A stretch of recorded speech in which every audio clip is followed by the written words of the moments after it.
And well, welcome all to this webinar/workshop. The point of this one is to actually kick off the kind of a new period after the vacation period of the IN-4-AHA project. And we really want to talk with stakeholders about what is our engagement strategy for the remaining of 2021, but also for 2022. Of course, from our side, this needs to be an open dialogue, so we need to do this in a public way, in a way that can be presented, but also in a way where we can get some feedback. We're going to have with us to discuss some of the details of this strategy, Carriazo, she's a senior advisor at the Consejería de Salud, Junta de Andalucía, and also Michael Scott, which is a director at the Medicines Optimization Innovation Center. We're going to have kind of a smaller discussion moment with them after the presentation. And then, of course, we're going to be opening up this discussion. This doesn't mean that at any time, if you want to pose a question, please do suggest it in the chat or through your microphones. The point here is to have the discussion be as rich as possible.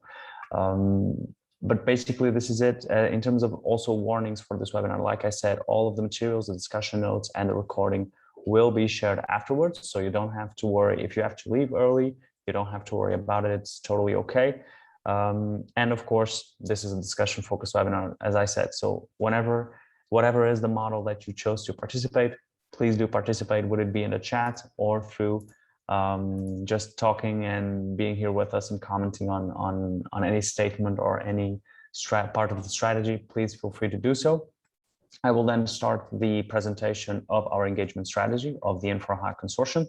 And as soon as I start that, of course, we're going to have kind of a 15-20 minute window for that presentation. I'm going to share my screen. Sorry for the awkwardness of seeing yourselves on camera. I think sometimes Zoom does that. But yeah, so to present myself as well, some of you have known me already because we've been attending the IN-4-AHA webinars, at least the ones that have been organized by Work Package 2, which is in charge of stakeholder engagement. And I'm going to be presenting that strategy for said stakeholder engagement for the next few months, year and a half or so. My name is Cláudio Santos, as you've known, and I'm from Porto for Aging, which is the Competence Center on Active and Healthy Aging of the University of Porto, and we are also in charge of this task in our project and in this work package. So just to give you a kind overview of what I'm going to be going through, I'm going to just to approach very lightly how we constructed this engagement plan. And then, of course, what we've been doing so far, what are the gaps and the needs that we identified with this plan, but also some of the key actions. Hopefully, this will not be too bothersome and too boring, but I'm trying to keep it as fast as possible, but also as clear as possible. And then, of course, we're going to kind of just look at the timeline of the activities, and of course, then have some conclusions and have a discussion on these topics afterwards. First of all, in terms of methodology, the important part that we do need to know is that this was kind of produced with two levels of research. On one hand, we looked at what was already done on the IN-4-AHA consortium. So we kind of had a framework for analysis and a baseline for the comparison with their conclusions and with what they had to say about how the community, the IN-4-AHA community, has evolved. A lot of those conclusions track with what we found. So this was also interesting to know. But then, of course, the IN-4-AHA consortium had a lot of research by ourselves. So we had an assessment survey at the beginning of the project. This was when we had our first workshop in late February. We had this kind of assessment survey where we asked our stakeholders whether or not they have been engaged in the past and whether their level of engagement has grown or not.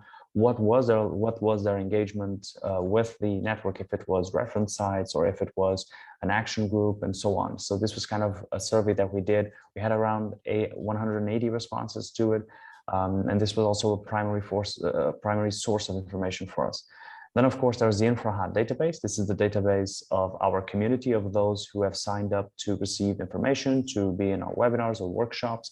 Everyone who has signed up in one capacity or another to the IN-4-AHA project and its activities, it's also included here. And both of these kind of give us some quantitative data on the stakeholder composition of the network. I'm not going to go a lot into detail on what that composition entails, but effectively we do have a few gaps and a few issues with the community composition. Namely, Southern European countries are overrepresented, and this means that Northern and Eastern European countries are sub-represented in our community.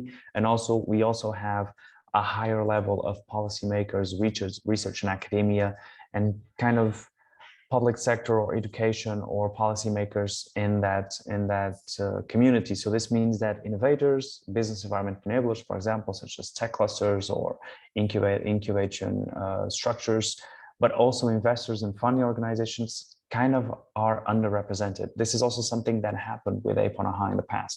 So this tracks well with what were the conclusions they were always that they gave us in their reports, and I think the ones that were being discussed in the community for a long time. But then, of course, we also did some interviews. So we did we did interviews with key stakeholders in the network. Two of these stakeholders are here today to also discuss the plan with us, because, as I said, we want to create a feedback loop that's interesting for everyone. And then, of course, we also have a lot of our webinars and workshops were focused on specific topics, and the discussion and the outputs of those were also integrated into what we believe to be a more cohesive plan.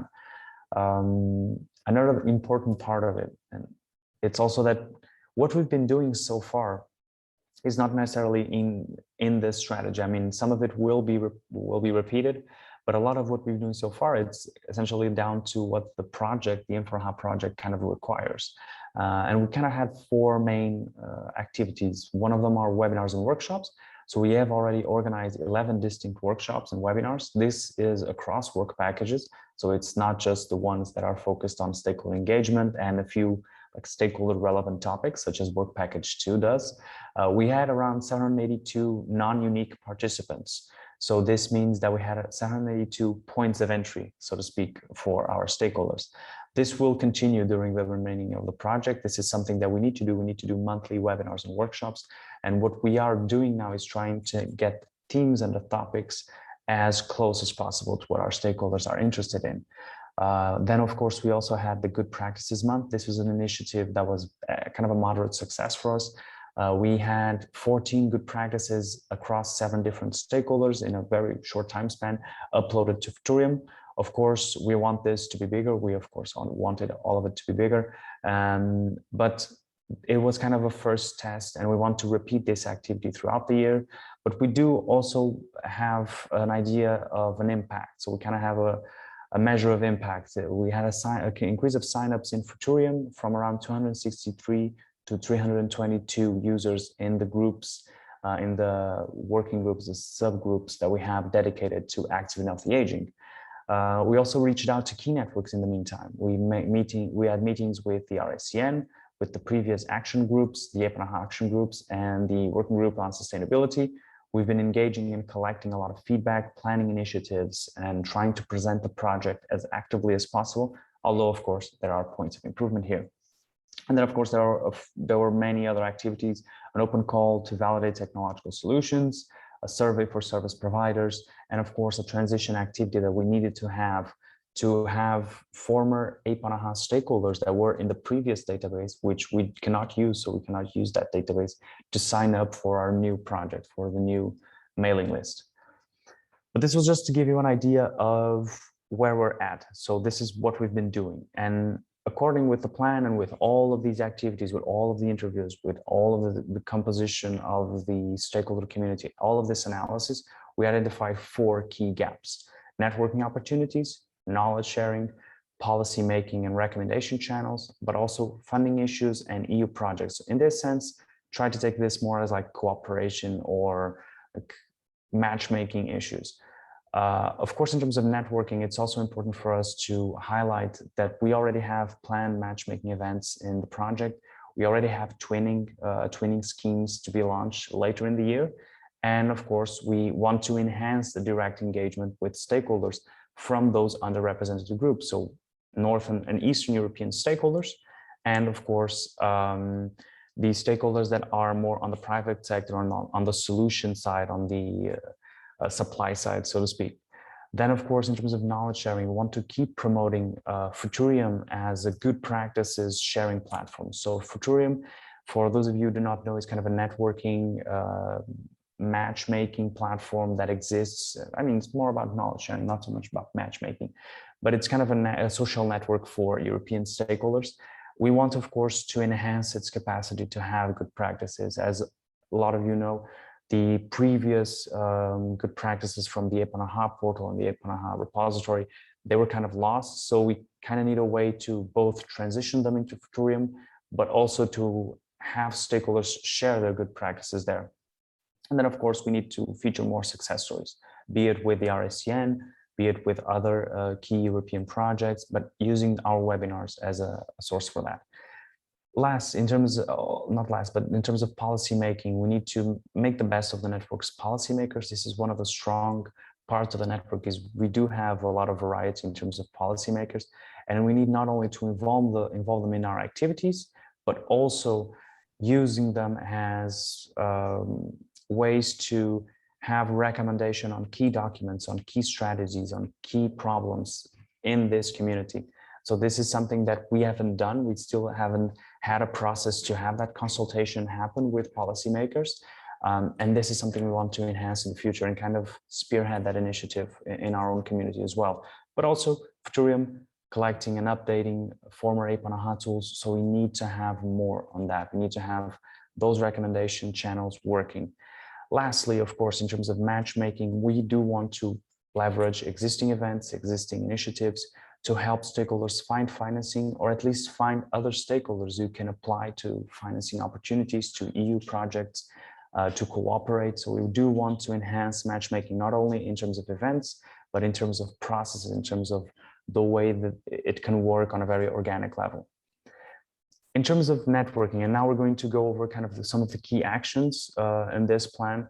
In terms of networking, we're going to, as I said, promote the use of Futurium, but we also want to organize face-to-face activities. So this is something, at least maybe here in Portugal, I think we're very close to kind of opening up again. Our vaccination rate is high, and I think across Europe, things are starting to come back to normal. So face-to-face activities are an important part of it.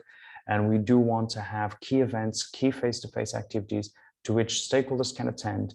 And we can, for example, organize these with both the RSCN or other networks and projects, but we do want to have kind of a more physical presence, so to speak. We also want to organize more presence in conferences and events and workshops that are targeted to Northern or Eastern European stakeholders. So we can be known there and we can start kind of fostering some idea and some comfort of the project, some knowledge of the project in these stakeholder communities. And we really need to start having a more active role with Northern European and Eastern European stakeholders. And then, of course, there's a few key stakeholder networks, key networks. We're talking about EIT, EIT Digital, EIT Health. We're talking about the CH Alliance. We're talking about the AAL project. We're talking about the JPI, More Years, Better Lives. So there's a lot of projects, networks, initiatives that we need to kind of reach out and to have a more of a better approximation with them, better linkage, so that the IN-4-AHA community and the IN-4-AHA community can actually be a bit closer. Of course, there are a few goals. So we do want to have an extra 200 stakeholders in our groups in Futurium. We want to reach these identified networks until the end of the project, but have at least 10 of them participate in project activities this year. We already have a few of them, so we're not going from zero, but we do want to have this be enhanced. Of course, then we also have some targets for the face-to-face activities and for the conferences or workshops with Northern or Eastern European stakeholders. Then in terms of governance and support, it's also something, kind of a key action that we found that would be important, is for us to enhance the support that we're giving to the network, that we are enhancing our role as managers of this network, the IN-4-AHA community, which on one hand kind of follows the IN-4-AHA community and a lot of its stakeholders, but on the other hand, it's kind of separate from it because we're kind of giving continuity to it, but it's not one and the same, of course. So we do want to have workshops and webinars on relevant topics. We do have kind of a few new measurements here in place to do this. But the point is that the workshops and the webinars will keep going. We'll keep having monthly workshops and webinars so that our stakeholders can have a chance to access new topics, to give their feedback, and also, of course, to participate, because it's also an important part of the workshops and webinars, is to kind of give highlights to what stakeholders have been doing. We did this with the good practices month, but we've also been doing this with, for example, projects and initiatives that have been enhancing solutions for older and aging populations. So this is something that we've been kind of doing. Then, of course, consultation activities. So kind of keep this going, keep workshops every 6 months or so to talk about the engagement of the community, to talk about some of the key issues and some of the key developments that the community will be facing. Reaching out to the Northern European stakeholders also to consult them. So not just to be in their events, but also to understand what is our value proposition to them, what can we do to help them basically have more interest in this community and its activities. And this will apply also to innovators, to investors, to business environment enablers. So to bring these agents and these stakeholders into the network as well. And we want to organize, of course, our workshops or webinars on relevant topics. So we have a few of them already prepared to kind of enhance their interest in the network. Then, of course, policymakers and research in academia, these are the two strongest points that we have in our community. These are the experts and a high level of experts that we have in our community. And we want to find what other stakeholders, what other good stakeholders can actually join the network through word of mouth, because most of them and a lot of them will be on reference sites, will be on close-knit and interesting dynamic communities that can actually reach out to innovators. So we want to create kind of a campaign around this to enhance this linkage. And then, of course, have key discussions on the future of the IN-4-AHA or the IN-4-AHA network. This is also something we have planned for later in the project stage, but this is something that we've been having in private with both the RSCN and with other key stakeholders. So we want to enhance this and keep this going. The goal, of course, the monthly webinars, the rounds of consultation, we'll have a few of them in the second half of 2021, but also in the first half of 2022. Since our project ends in late 2022, of course, we're not going to have one so close to the project's runtime. At that moment, we'll kind of be packing up and getting things organized. But also we want to have an influx of stakeholders in terms of innovators, business environment enablers, and investors and funding organizations. So this reach out campaign, it's important for us. Then, of course, in terms of cooperation, like I said, we need to introduce the themes for these workshops and webinars that are also pulled from the community. So we need to kind of start cooperating with the community more, both on what we are doing, but also enhancing the cooperation of the community between themselves. This also means that we're going to have 2 matchmaking events. One of them is going to be in late October, and we'll be announcing it as soon as possible. It's scheduled for late October, and this will kind of gather both demand side and supply side participants to enhance further cooperation, to have kind of one-to-one business-to-business meetings, so they can then, of course, figure out what ways they can cooperate in the future. We will keep discussing and rethinking our approach to action groups. We are, of course, reaching out to previous coordinators and checking on their activity. The previous IN-4-AHA action groups kind of stopped functioning within a formal structure, and we kind of have a clear mandate from the Commission to have Futurium be that bottom-up platform for people to collaborate on. But we also understand that this transition is not smooth. So we kind of need to understand, to kind of figure out with the previous action group coordinators what has been done, how they've been organizing their activities, and then, of course, follow up from that. We also want to organize a process for continuous matchmaking so that at any time, you as a stakeholder can reach out to us through an email, through a form, or through any other mechanism, and reach out to us and say, look, is there someone in, for example, Spain that can help me deliver a solution with this, this, and this characteristic? And we can organize then a one-to-one meeting to enhance that cooperation. So the goals here, of course, launching a call for teams, getting our community more involved into the relevant topics that we are presenting, having more rounds of meetings with coordinators, and have a strategy for those Futurium subgroups. So those topics that are floating there and which we have people participating on. But then, of course, having the matchmaking events and a process for it, for kind of spontaneous matchmaking. In terms of knowledge sharing, we have twinning schemes. So this is kind of something that all of our stakeholders, from what we understood, were very interested in, very keen in. We're going to be supporting twinning schemes later in the year. So we'll have kind of a call for those twinning schemes in November, December, late November, early December, I think. And I think that we are on track to deliver that. And then the training schemes will be from January to mid next year. We're going to have new editions of the Good Practices Month. So we found it to be a very interesting initiative. We found that the engagement we created with stakeholders, even if it wasn't a large enough engagement, was very deep and was very interesting to have that contact with stakeholders. And then, of course, we want to keep this consultation going for changes on the Futurium platform. It's at the moment, it's maybe not the best platform to host the innovative practices and the good practices. So we kind of need to understand how we can change it, and now we can kind of help that, be it by content that we ourselves create, be it by trying to liaison with the Commission what the platform may need in terms of features, even if it's relatively complete as we're speaking. Of course, collect and publish success stories with reference sites, involve the reference sites in our good practices collection. We know that the reference sites have a large array of good practices, have a large array of work, a body of work that's been done. So we also want to kind of enhance this cooperation with them. And then, of course, enhance the usage of tools, methodology, having specific publications on events, on MAFAPE, on personas, blueprint, etc. We already had that with MAFAPE when we talked about impact evaluation in our kind of send-off webinar in the summer.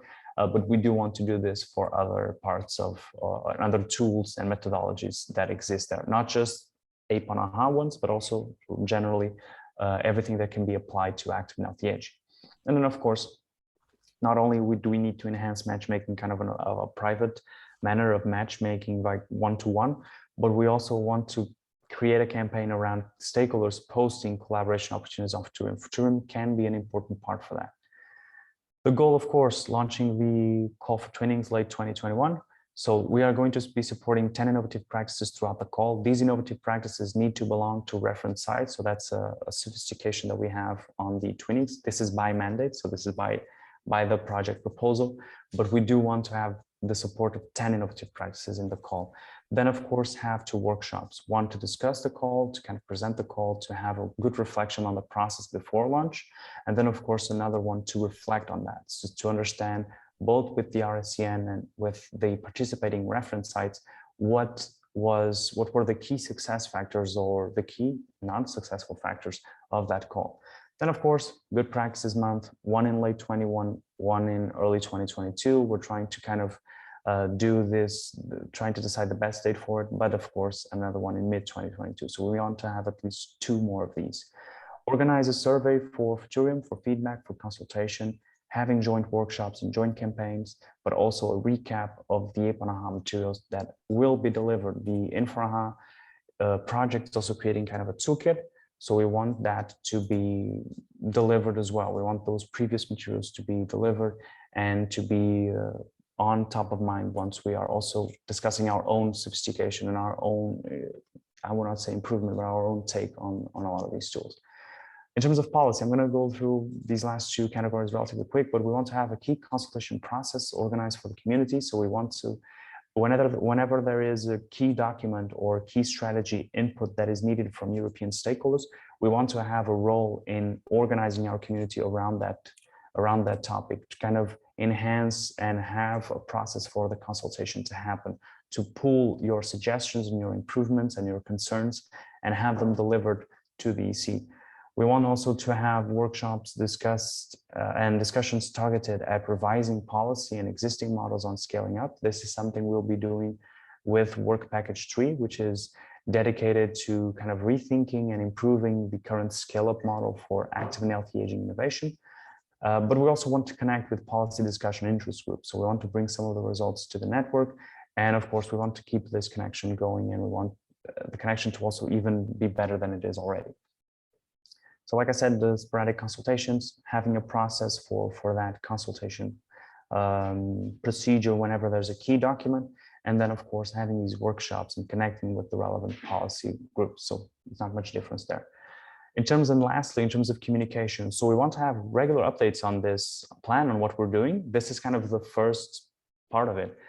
We want the community to feel like they have a bit more ownership of what's going on, and not only ownership of what we've been doing and how I've been interacting with you, but also ownership of those results. So we want to enhance the level of update and the level of communication that we have with you.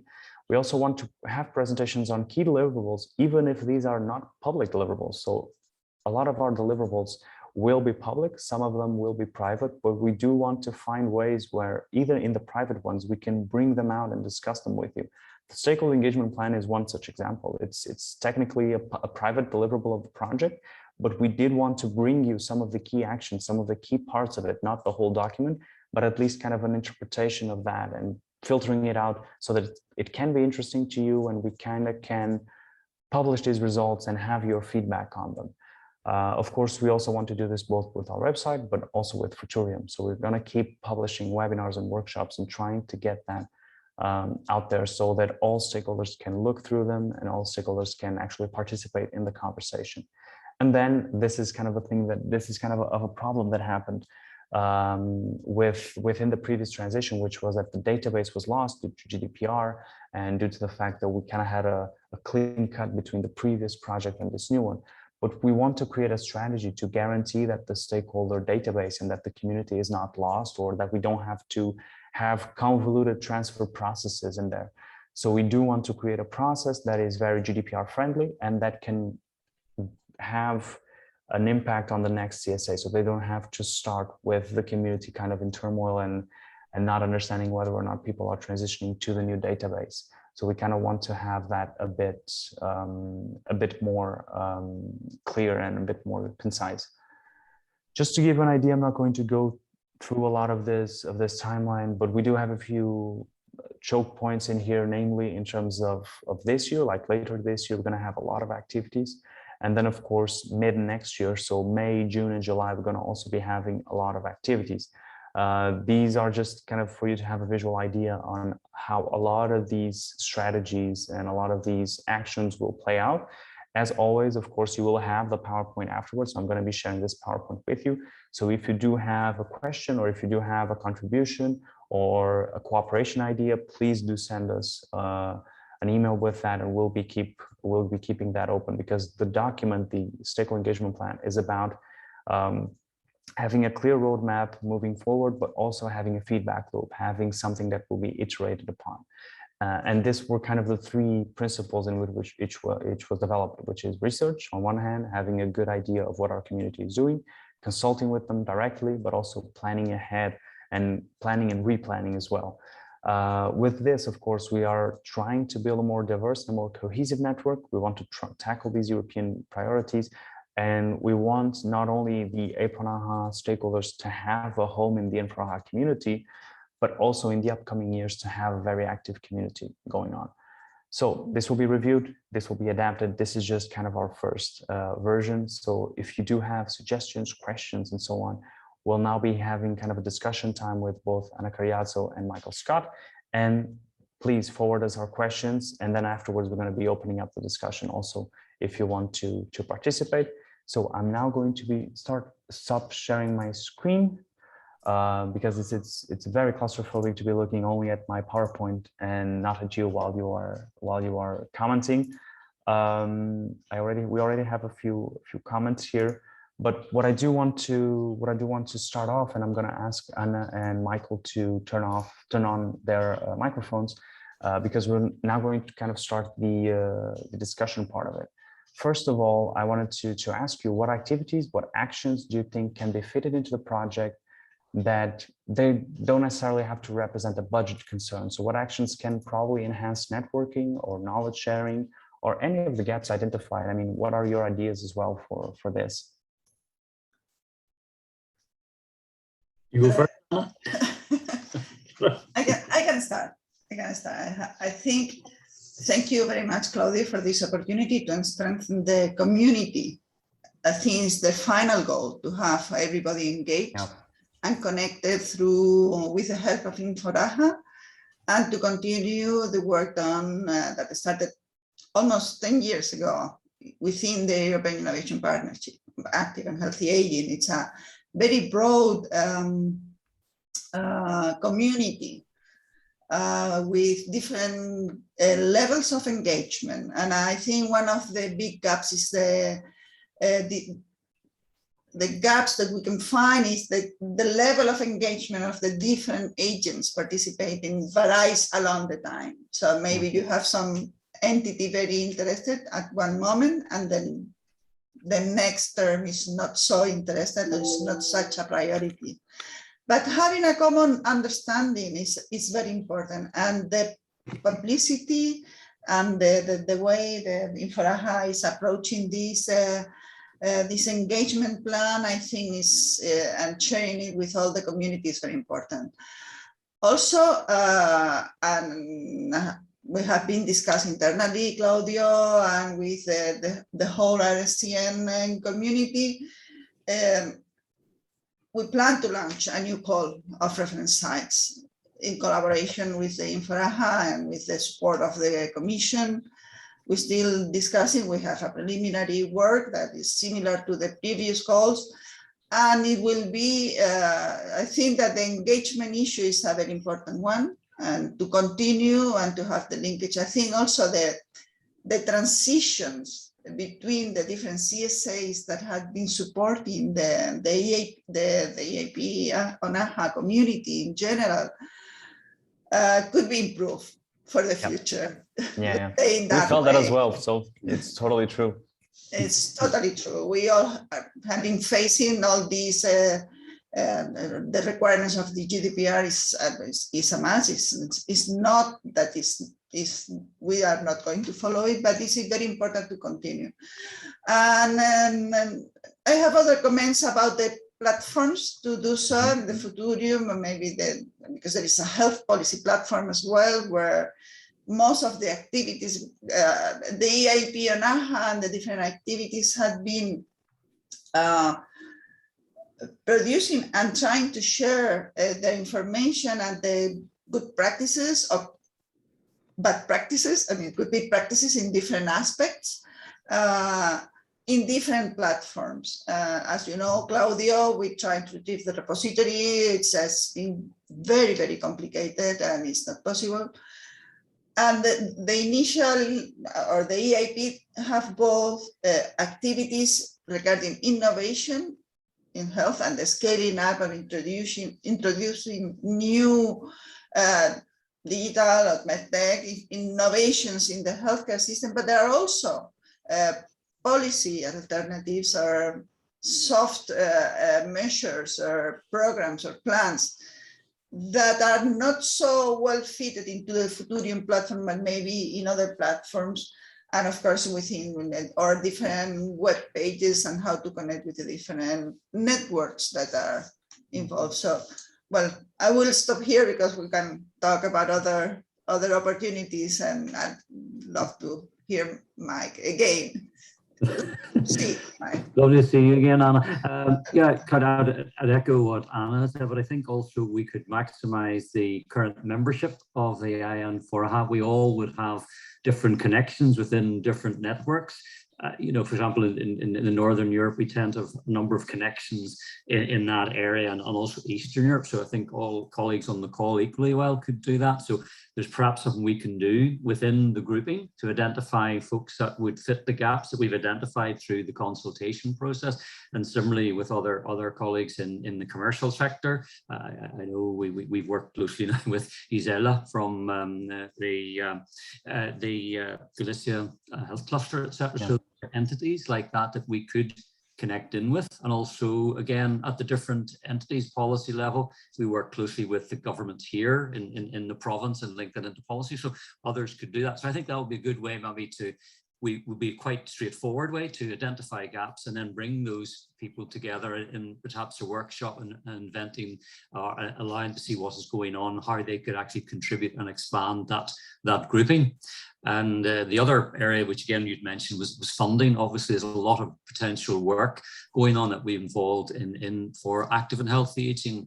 We're involved in the SHAPES project, which is digital enablement of supporting people. So others could, again, if we can get those sort of folks involved at that level, that would allow us to engage in potential further funding bids under Horizon Europe or other such strategies. And we have a really good community here who could construct quite a strong partnership, because it would cover a lot of the issues, and also maybe enhance our patient groupings as well, which is very important to have a very patient-centered approach to how we address the issues affecting healthy aging. Yeah, and just to kind of pick up on something that you said about these contacts and these recommendations. Well, these networks, they already exist. So Northern European and Eastern European stakeholders are very connected. The thing is that I think maybe we as the IN-4-AHA consortium, we still haven't figured out the value proposition for some of these stakeholders. So what type of cooperation opportunities they're interested in, because from our effort, for example, Southern European countries are very interested in good practices. They're very interested in kind of sharing a lot of knowledge about their healthcare systems.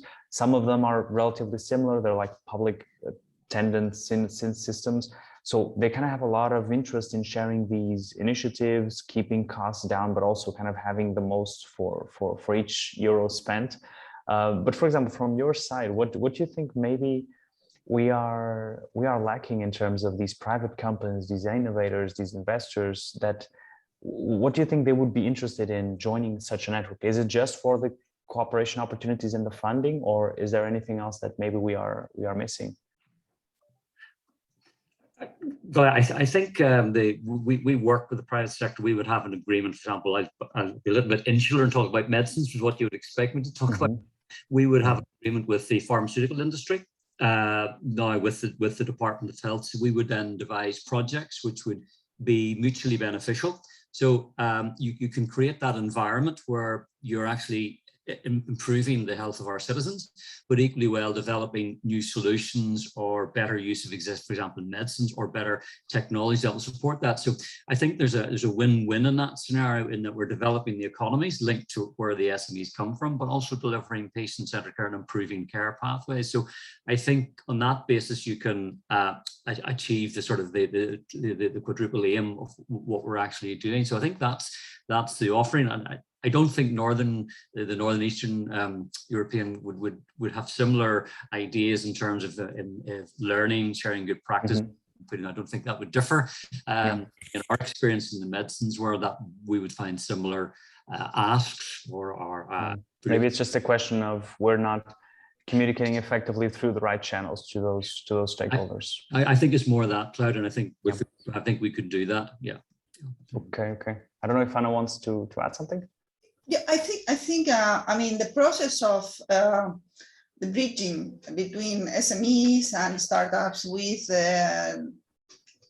healthcare systems and the provider systems, no, they work in a different way in different territories probably. And if I'm not wrong, within the IN-4-AHA, the consortium includes the innovation, the European innovation. I mean, the EIT and yeah, we have EIT Health Scandinavia, which is also a network of different entities participating, and there are entities from Portugal as well in the InnoStar section, in Spain. I mean, there are different now hubs, digital innovation hub, regional innovation hubs. That's the new name for the EIT. And probably this connection in specific areas, particularly in the northern and eastern countries, they need to be strengthened through that way. And the workbacks that you mentioned, Cláudio, on the way of, I mean, in reviewing the work package 3, with reviewing the scale-up model and so on. Exactly, because I think that needs probably local adaptations in the different territories. Because the way through is not always the same, but probably a revision will be very helpful for SMEs or other solution providers, not only for the healthcare services provider, but also how to improve that way of and sharing needs, and that helps the developing of solutions. Okay, I'm just going to take a small opportunity to answer 2 questions in the chat. One of them from Marlene Hilario. She's kind of questioning us where we're planning to provide a library and collecting knowledge in a way that's easier for the community, for stakeholders to navigate, to build bibliography, to cite. We don't, I mean, not in terms of also scientific knowledge, but in terms of innovative practices. This is one of our goals. So we do want to enhance the collection and the sharing of innovative practices. We are at the moment, due to also the Commission's kind of leading us into Futurium as a platform, kind of a one-all-be-all platform. We're trying to see whether or not we can have that platform be good for innovative practices to be shared, to be commented on, to be also to even enhance possible twinning schemes or one-to-one adaptations across borders. So we do want to have that, not maybe in terms of such a scientific level, such as papers, but at least in terms of innovative practice, which can then trigger a lot of that collaboration. In terms of another question of how many years will the project last? So the project is a Horizon 2020 project. It's going to be active until late 2022, so 31st of December of 2022. We do have kind of an exit strategy, both in terms of the community, trying to understand, okay, so how, I mean, we will have, it's not completely set in stone, but we will have that exit strategy in terms of how we can transition the community to a future CSA or to a future project that will enhance and engage with the community. In terms of other initiatives, in terms of toolkit model and the scale-up strategy, we do want to have kind of an exit for it. We kind of want to have a way to share that further. But it is something that we are working on. But the project is a relatively short project, it's just a 2-year project. So this is also why we want to involve stakeholders in we kind of want to involve stakeholders in this process because we do believe that this needs to be as sustained as possible during those 2 years, because it's a very fast-paced project. Also, to follow up on Alina's, in what way will the good practices be described? So far, what we described with the Good Practices Month previous initiative, it's something very akin to what was in the repository. It was a bit more simplified, the structure, but it was very similar to the repository of good practices. And it was a very, very simple structure. We are still going to kind of understand whether that structure can be simplified further. I don't think it can, or whether or not there's a benefit to maybe lengthen it a bit. But yeah, we will probably be something very close to what was the previous repository, because that was kind of the model we had to work with. Yes, Anna? Regarding the repository and the Futurium, and completing the comment by Madalena, I think that it will be very important to have keywords in the, because the way we can identify probably regarding the origin, the owner of the good practice, and the solution is regarding the sector, it's exactly, a registry or as a promotion, health promotion, care pathway, environment, whatever, tourism, health, or medicine optimization, for example. For example. Yeah, no, that would be important. Also, Malena just noted that we need a clear structure, and we understand that we need kind of a standardization of it.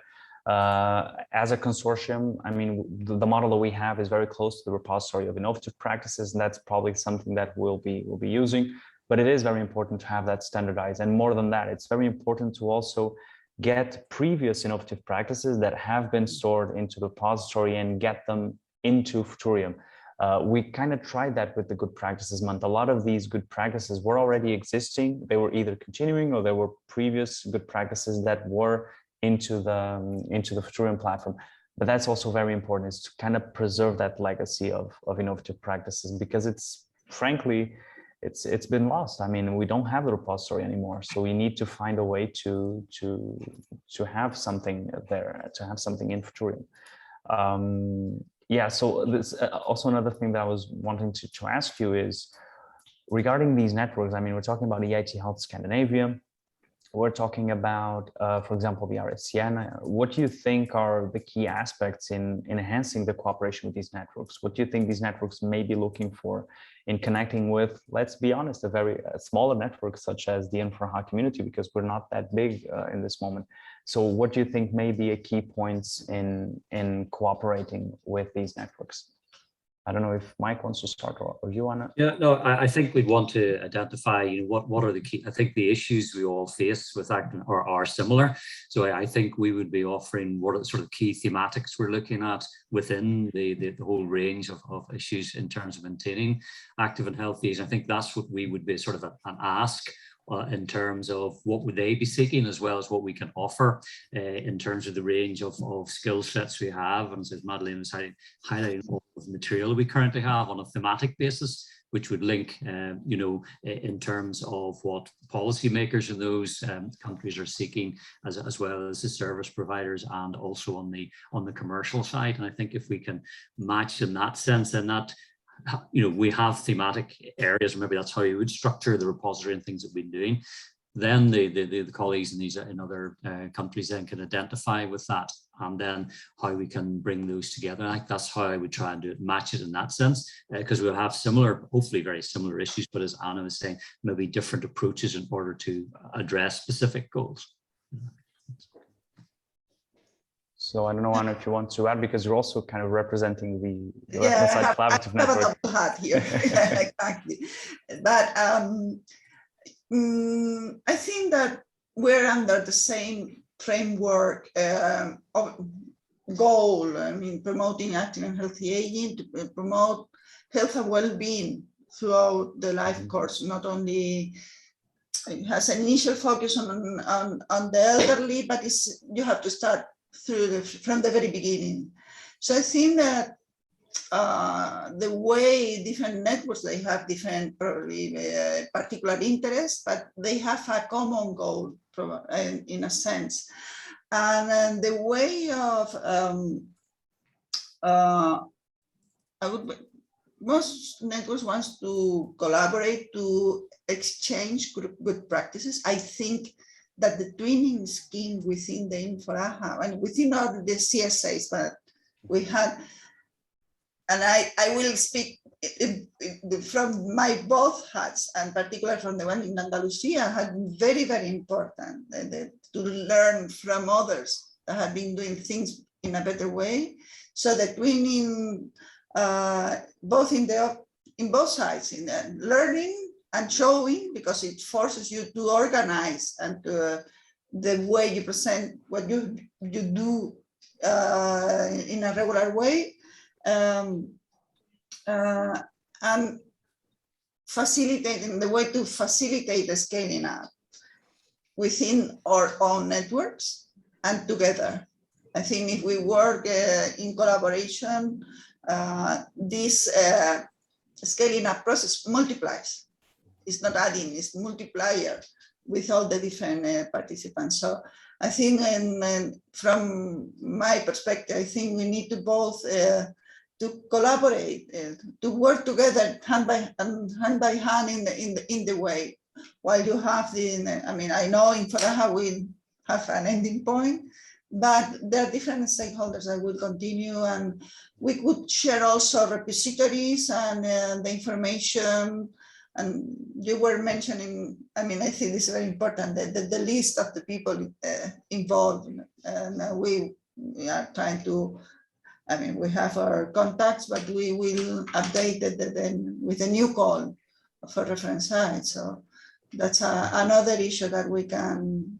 And we also need kind of the consultation going, because sometimes, at least this is what we feel as IN-4-AHA, because the set of projects, only 2 of our partners from the team of 9 partners that were in IN-4-AHA, only 2 of them were actually involved in a lot of previous APAN-AHA activities. So we kind of need this consultation with stakeholders, not only individual stakeholders, like, for example, the Junta Andalucía or the MOIC, but also with these networks, you kind of need to keep consulting with them on what may be done. And at least with the RSCN, some things have already come from this, from, for example, the call for reference side. Some cooperation needs to arrive from there. But I would even ask, I mean, in terms of these cooperations, these collaboration mechanisms, are they an important factor for the sustainability of this later on? So, I mean, is it really the only way to keep this going, I think, to collaborate? Because other than that, it's really hard for the project after it ends for some of its actions to keep going, right? Yeah, I think. Go ahead, Mike. No, I think once you've built those relationships, they continue, Cláudio. I think we would all say that over the years. We see that, yeah. You know, and then you maintain that, and you keep adding to that, and adding to it. And I think that's the important thing. Once we've built that, you know, you routinely go, well, we've worked with X, Y, and Z over different projects. That I think that's the value. If you can create that opportunity, then that's how you get that sustainability and give you a very robust exit strategy from this relatively short period of time, which we're trying to condense this work into. So I think that's vital. Yeah, exactly. I mean, a CSA has a very short time to provide a lot of it, a lot of results and deliverables. Yeah. But I think networks are a good way to continue the work beyond the time span of a project or a CSA, and also behind the entities, they are the persons, and they connect and they keep the connections beyond the duration of a project. And because the priorities may change, it's very difficult. This initiative, I mean, the strategic implementation plan and the operative strategic plan were launched in November 2011. See, almost 10 years ago.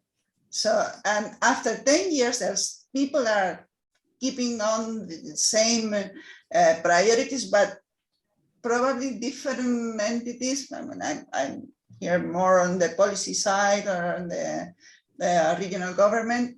They may change the priorities. They may change the political party supporting, and that is. And you cannot rely on a CSA because that goes beyond the opportunities a CSA has to do this during the time and the resources and the thing that they can that they have during this time. So relying or complementing the activities with already existing networks and the people inside them is a way of engaging and going beyond the time of the CSA. I just wanted to have kind of a last question, kind of a reflection on this, because then we're going to be opening up open discussion. We already have one question to kind of kickstart that, and it's basically, how can we enhance future projects like IN-4-AHA or like this CSA? Should these projects have a budget, have an action that's specifically targeted at supporting other communities or other networks? Would this be an interesting idea to have? Or these networks and these communities and this collaboration can happen very kind of off the record, let's put it like that. What do you think? Do you think these future CSAs will probably need to have budget or action specifically targeted for certain communities? This may be a bit controversial, but I mean, just to discuss it, right? I cannot say no. Yeah. I cannot say no. You go first, because actually the recording just stopped for a few seconds. I don't know. It was maybe the computer telling me, okay. I can repeat it. No problem from my side. Yeah. No, I think you need some funding to maintain an infrastructure to keep that going. I think we can continue to do various things, without budget. But I think in terms of taking specific projects or connecting, I think you do need some sort of infrastructure to work. I think you do. It doesn't have to be significant funding, but enough to do those basic things and to make robust bids and bring us together. I think you need that. I think I think that a budget with a specific action and tasks to be fulfilled are very important, because if you want to enhance something, you need some support to do so. So it's not just funding the network for the sake of the network, it's for doing something. And that's the way European funds usually, and the programs they have are oriented to an action or to developing something. So we have been discussing this, Cláudio, lately over the summer, and within the collaboration between the RSCN. And I think that there is another issue that I would like to add to this discussion, is that the priorities within the commission itself and the way they have been working, because together we could see for the previous development of the IP, a very close connection between DG Santé and DG Connect, and that is more focused now on DG Connect. and we cannot see so many funding schemes for active and healthy aging, and as we were seeing before.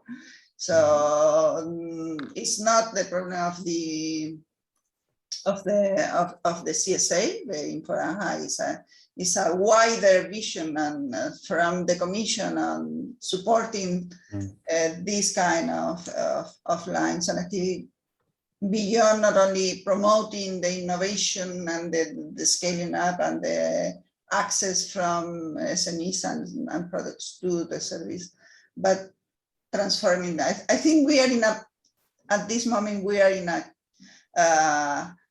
a changing period. The previous framework, the budget, the financial framework closed. And in between, we have the pandemic that also forced a number of priorities to be rethought. Yeah, I just wanted to quick, because I'm going to have kind of a follow-up on that. I just want to add very quickly, because Madeleine asked us a question a while ago about the workshops in Northern and Eastern Europe.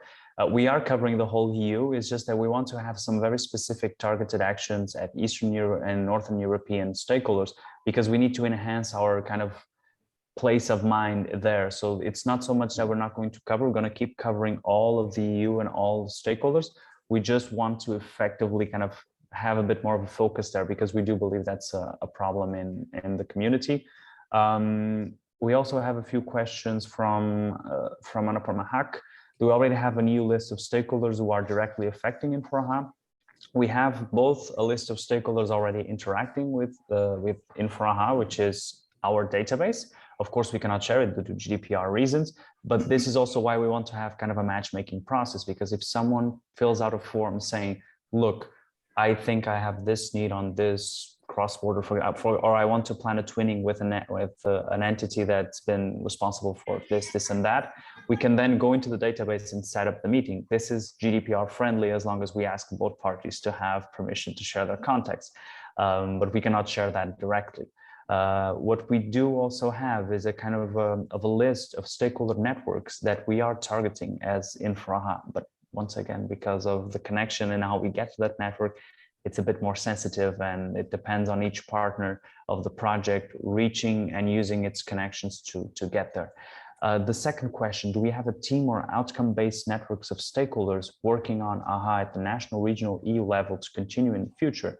I think we do have the reference site collaborative network. We did have the action groups working on there, but the action groups stopped existing on the formal structure that we had before. So that's also why we want to consult with them to understand whether or not they're still active in other capacities and whether or not they're still producing work. But these theme or outcome-based networks, they existed. They were just in this transitional period, as Anna was saying, I think we kind of lost that thread. The RICN still exists, of course, and many other projects still exist, but at least when it comes to the action groups, which were a big driver for those outcomes, yeah, I think maybe that was lost a bit. So I don't know if Mike or Anna want to add something to this. As you know, Cláudio, and probably Mike can expand this. We have been trying to include and connect with the action groups within the EIP under the RICN,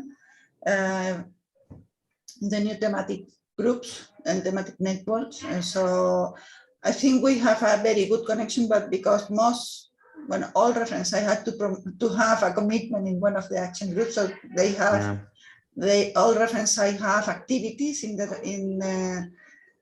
probably there are some commitments in the action groups that are not linked directly with a representative of a reference site, but I think this connection is already in place, and we can it kind of followed up to another structure, collaborate and to enhance the collaboration in that area as well, and we can offer that and revision, because the different action groups, maybe some of them they have evolved by itself. Probably action A1. Mike, you were involved in one. Yes, that's right. Yeah, the polyforms. Yeah, and I think think there's been good work within those groups, and it's again, as you're saying, we don't want to lose that. And then, you know, that's how you could maybe structure some of the material going forward, and you can call them thematic groups or whatever. Untitled Alliance have now changed their structure to because the definition itself is not that important. What is important is to keep the work going and keep people engaged with it. If it's action groups or subgroups or working groups Whatever. or whatever you want to call it. yeah, absolutely. Labels are not important. yeah. No. But sometimes Thank you. Thank you so much for taking up the 2 questions. Can I very quickly ask a supplementary question, which is coming from my practical experience? So I'm involved with 2 different digital health management innovations, and both working directly with the elderly population. So basically the idea is to take care of the elderly population, keeping them at home, but not compromising the quality of service and care provided to them. Now, very practical issue. I have found really good companies who are working maybe on a particular issue, and which is necessary. You have to have that kind of focus to be the specialist or the innovation expert. Say, for example, one is working on diabetes, another is working on osteoporosis, maybe someone is working on heart issues or movement issues. So this is good. But when we are providing a service for the elderly, obviously I need to have an overall management tools for different issues as a service provider. That's one. And another is when one entity is really focusing their work on a theme or a particular condition, then they might not have the resources or the time to do the horizon scanning, or who is doing, you know, who is working on the same theme, or what is being innovated maybe somewhere else. So what I want to know as a service provider, that could we create a place where I could just go and click and immediately know that what is being innovated all over Europe in other regions on the same condition or the same theme. So then reinventing the wheel can be avoided, one. And secondly, if I already know there is a tool or an innovation which I can use right now, then I can just, you know, make the connection and include it in our service. Okay. Do we already have a place like that, or do we need to create one? I think Anna, do you want to add something? Because I'm just going to answer that we do not at the moment. We do not have it. I think what you're thinking about was very akin to what the repository of good practices did. We want Futurium to be that platform, but it's still a long way to go. So we still need to work a lot on that. And this is also something, it's important for us to be asked this question a lot of times, because for us, it highlights the need that we have to target that as a key action. And that's something that we're really going to take as a priority. But yeah, I don't know if Anna wants to add something. Yeah, yes, exactly. What our colleague was mentioning is you need to know, you have a need and you need to see if there is a solution similar to what you need. And probably, and this is a suggestion for Cláudio within the twinning, because it's very difficult to find that. And you need to have a very broad vision of everything that is going on in different territories. But probably within the call on IN-4-AHA, you may launch not only the offers to visit, but also the needs. And you can then match those needs and offers, yeah, in a very specific way. Again, the repository and the Futurium should be that response to that database, but it's not the reality. It's a bit more now. static as well. And it's also, I think even when Futurium or a repository is created, it's a bit static because it's information that's posted there and it's done. This, we kind of need a matchmaking process, which is also something we want to focus on. A suggestion for the call for trainings to open it in not only in things to show, but things to offer to media. I don't know, Mike, if you want to add something. No, I would agree with what Anna Puma said exactly. I think there's that as a gap, because there are things, and we find something on a call the other day, which, exactly as Anna Puma said. So I think you're right, but as you say, it does need to be active in order to make. And this is also why these feedbacks are important, because we have a lot of issues. We need to highlight a few of them. We're kind of getting the understanding of it. Gerard Cornet, I think you have a question, right? Because you have your hand raised. I don't know if you can hear us. Okay, if not, I can, in the meantime, if anyone has another question, we're now into the open discussion part of it. So this part will last until around 12:30 CET. And I'm saying around because it may be a bit earlier, because we do want to keep this going, but it depends on whether or not we have questions from the audience. That's why I was asking Gerard, because he had the hand raised, if he wanted to pose a question, but if not, anyone else wants to pose a question? Not a question, just a feedback. Just like the course. issues that are being worked on, it would be really great to look at, issues and who are working on them, but also to have a list of issues which are not being worked on. For example, we now have around the world thousands and thousands of applications, mobile apps that you can use to record your daily blood glucose level. Yeah, and I think every day new apps are kind of propping up. So it's oversaturated. But I have yet to find a company which actually, looking at your clinical condition, maybe provides you with food at home.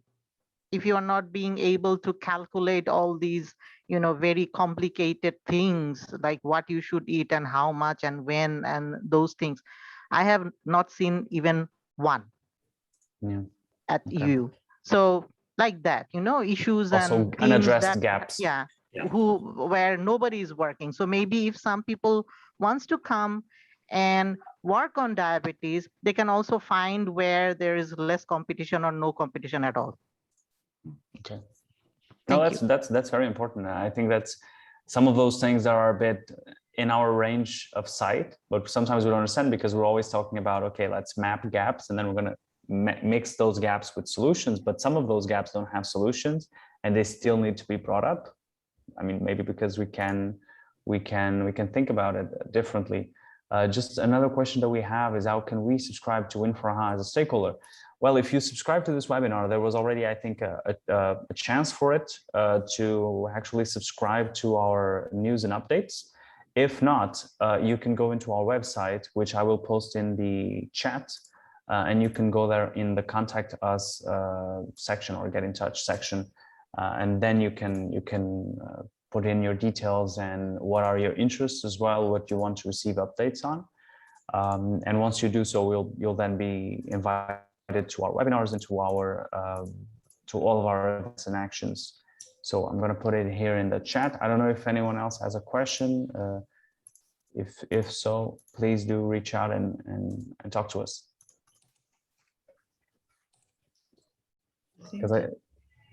Sorry. Yeah, I was trying to see if Gerard had a question. I sent him a message on the chat. Maybe he's having some trouble with the connection or something. But I'm going to raise his hand, put his hand down. So I don't know if there's any more questions from the remaining audience. Okay. One obvious question would be the issues and challenges that you have already described. As a participating stakeholder, how can we help, or how can I help? Yeah, well, I think there's three main ways in which we are trying to get our stakeholders to help us. Like I said, one of them is consultation, so helping us shape our strategies and our actions. The second of them, and I think it was also very clear from this webinar, that's something we're going to be focusing on, is trying to help us reach out to new stakeholders. So we're going to be launching a campaign for that in the near future, to actually have kind of a word of mouth effect from our stakeholders. So invite stakeholders to be presented and to actually get in touch with the IN-4-AHA consortium. And the third one, I think it's participation. So it's what we're doing right here. So participate in the webinars and the workshops and give us your feedback. give us your input, because I think there is a difference, as Anna and Michael are also present here. I mean, there's a difference between what we had as interviews for consultation and then what we have here in terms of like open discussion with people suggesting and getting additional insights from that. So we do think those three are the most important one. One of them is consultation, is reach out to us every time you have any question whatsoever. And then when we reach out to you, take some time if you can to help us. I mean, of course, if you have time. The second one, helping us reach out to new stakeholders. And the third one, just participating in our activities. We also have a new question from, I cannot see the full name, so I'm sorry. It's Lucy Vamandies from Autonom Lab, Gérontopole, Nouvelle-Aquitaine. Yeah, we are I am representing the Région Nouvelle-Aquitaine. Mm-hmm. And we are also a reference site, and I wanted to know, so I want to take part to the IN-4-AHA as a stakeholder, but is the reference site also activity still implemented, and where do I have to go in order to go on with my activities as a reference site? So I'm a bit lost, I'm sorry, perhaps I've lost all the previous information. No, no problem. You're not lost, you're in the perfect place, I think, because on one hand, for the IN-4-AHA, like I said, it's just about contacting with the project, and then you'll be in our loop in terms of webinars, actions, consultation, whatever activities we have, you'll be in the loop. I think with the reference sites, the better person to answer here would be Anna because she's also representing the reference site collaborative network. And I think there as well, you'll find a space to connect with other reference sites and work together on the issues that are impacting you the most. Yeah, I'm gonna write down the link to the website of the RSCN, so you can search and see the different activities that we have. We have a newsletter. We are participating in different groups in collaboration within the European Commission, and we are promoting our activities through the different thematic action groups or working groups now. I think, I'm sorry about that, I should know, but sure. And so that you can reach, and there is an address that you can address as an email where you can direct your direct request if you're interested. And so we'll put that in the chat.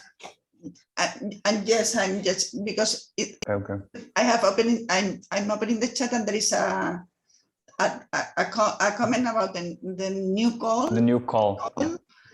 That says we've been discussing. Well, we started the discussion before the summer about this, and we are almost ready to start with the preliminary internal discussion for the final version of the call, but there will be a new call because it's a desire of the European Commission. This is very linked to the Commission and the Connect wanting to have a fourth call. It's not only because, I mean, the reference sites are entities, but they work under a recognition by the Commission. And we need some fine tuning of the final call, and will be announced before the end of the year, and probably to be run in the beginning of next year. Exactly. Yeah. So this is also kind of an important news, and yeah, it's very interesting that we've been working on this. So yeah, I don't know if there's any more questions to pose from anyone in attendance. I don't know if Gerard, if you want to post your question. I think we may have. Okay, so if there aren't any other questions, then maybe we can close off the webinar. This is also something that I promised our Northern and Central European partners, that we would be a bit more stringent on time, because I think us Southern European partners were a bit more flexible with time. So sometimes I would put a webinar for 1 hour and then it would have like a few more minutes. So this time it's 1.5 hours. It won't go over it. And if possible, we can always end it early. I don't know if you want to add something, you just type in the chat the link for the RSCN.